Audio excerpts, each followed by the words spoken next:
Nah, klop akhirnya tim advokasi hukum dari Ganjar dan juga Anies sudah mendaftarkan secara resmi gugatan perselisihan hasil pemilihan umum di Mahkamah Konstitusi. Serentak para jawara-jawara hukum turun gunung berbaris dari sarjana hukumnya, ya, master hukumnya, doktor hukumnya, bahkan profesor hukumnya turun dan siap berlaga di pentas peradilan Mahkamah Konstitusi. Siapa yang lebih berpeluang untuk memenangkan pertandingan hukum itu? Bukan partai politik. Baik teman-teman, kita akan bahas tentang persoalan adu sakti dua profesor, ya. Nanti kita akan bahas siapa itu. Kita lihat buku kita dulu teman-teman. Ada sebuah buku yang menarik, buku terlaris versi New York Times and Globe and Mail, ya. Dialihbahasakan dari penerbit Grasindo, ya.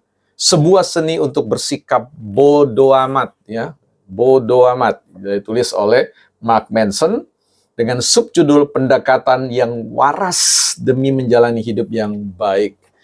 Ya, saya kira gugatan hukum itu adalah sebuah pendekatan yang waras, tetapi tentu perlu berhati-hati ya dengan keyakinan-keyakinan yang bisa jadi tidak waras ya. Di mana konteks ketidakwarasannya? Bisa jadi karena sudah melampaui ya peran hakim yang memutuskan bahwa terjadi kecurangan atau tidak terjadi kecurangan. Jadi kalau sudah mengatakan bahwa pasti terjadi kecurangan, itu dia. Apalagi mengatakan bahwa pemilu ini sudah ternodai, pemilu ini unbelievable, ya, something wrong, ya kata profesor tertentu. Nanti kita bahas soal itu. Nah, dalam buku ini saya pernah mendengar seorang seniman mengatakan bahwa ketika seseorang tidak memiliki masalah, pikiran secara otomatis akan menemukan cara untuk menciptakan suatu masalah. Jadi dia mau mengatakan kalau kita berpikir bahwa kita tidak punya masalah, maka pikiran kita automatically akan membongkar, ini loh, kamu punya masalah sebenarnya. Nah, jangan-jangan kalau berdasarkan perspektif ini, kalau ada pihak yang mengatakan bahwa kami tidak bermain curang dalam pilpres ini, yang curang itu 02, ya gitu kan.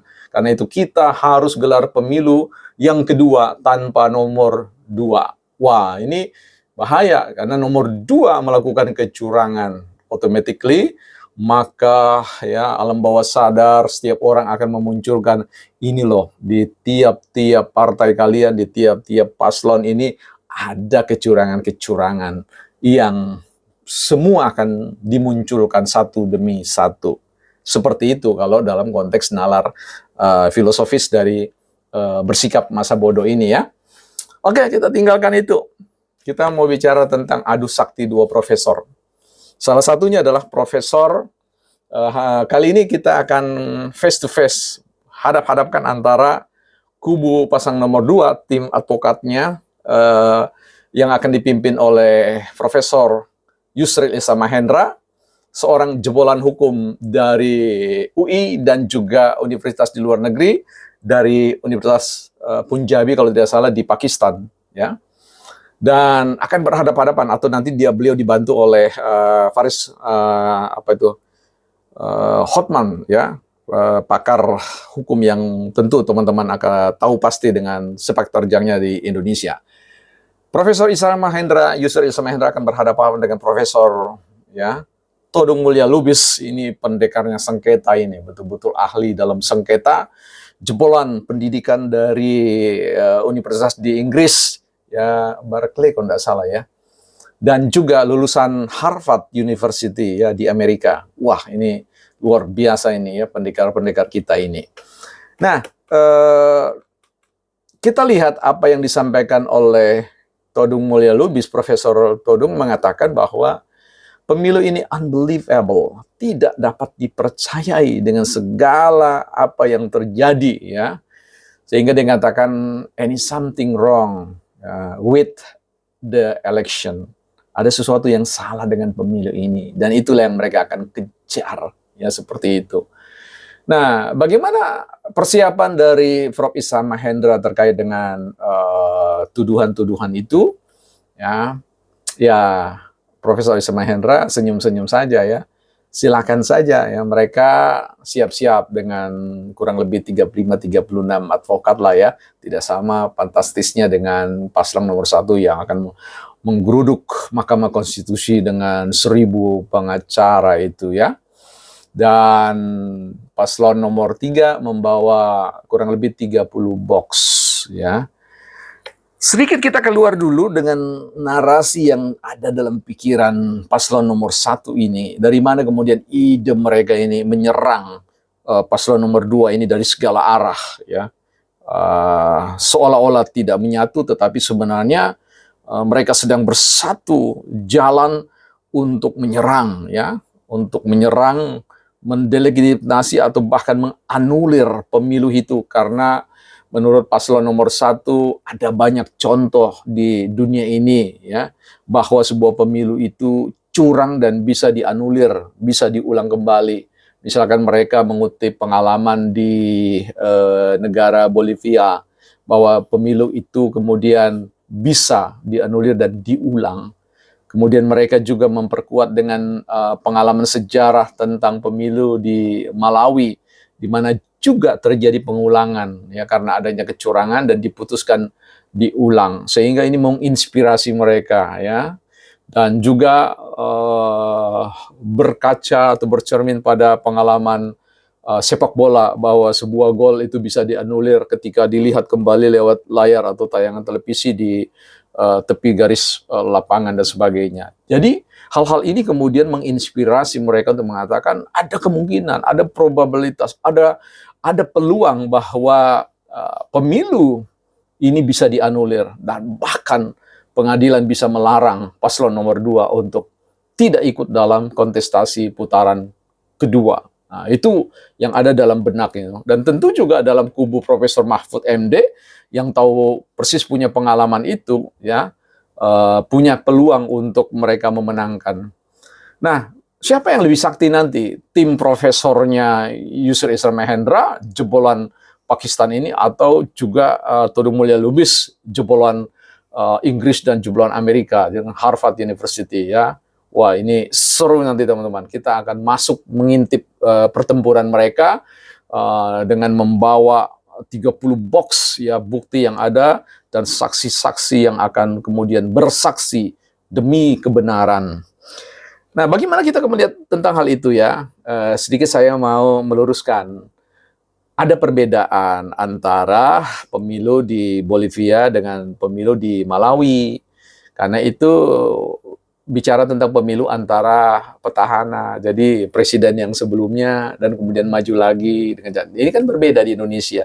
Yang maju itu bukan Jokowi, tetapi adalah Prabowo dan Gibran. Tapi iya kan, itu masih ada hubungan dengan ini. Saya kira itu it's very different ya.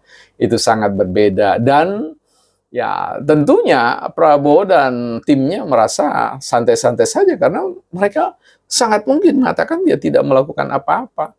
Kalau ada tuduhan dari paslon nomor 3 bahwa ada pengerahan yang sistematis dari aparatur negara, jangan salahkan aparatur negara. Yang keliru itu undang-undangnya, kalau memang itu keliru. Karena undang-undangnya mengakomodir tentang ruang dan peran dari aparatur untuk ikut terlibat dalam kampanye dengan batasan-batasan dan ketentuan-ketentuan tertentu. Dan pertanyaannya, siapa yang membuat undang-undang itu? Kalau bukan, ya legislatif. Yang di situ kalau kita lihat kan lebih spesifik adalah, lebih banyak adalah partai-partai yang berasal dari partai merah atau partai banteng. Jadi bagaimana begitu loh ya gitu. Ini kita kan publik ini kemudian yang ngikut-ngikut aja lah, lurus-lurus aja melihat seperti itu. Cuma kan kita juga merasa katakan, kalau ada orang yang berpikir bahwa dia tidak akan mendapatkan masalah, bahwa kalau ada orang berpikir atau pihak mengatakan bahwa orang lain saja yang curang dalam hidup ini, dalam kontestasi pemilu itu, ya buku ini akan menjelaskan secara automatically ya, kebohongan-kebohongan, kecurangan-kecurangan dari pihak penggugat juga sangat mungkin ya, sangat mungkin, amat mungkin ya, dari sisi probabilitas akan bermunculan satu-satu cerita-cerita itu. Bahkan bisa jadi sangat mungkin mereka akan dipermalukan ya, sangat mungkin seperti itu. Jadi berhati-hatilah membuat satu statement bahwa pihak lain melakukan kecurangan ya.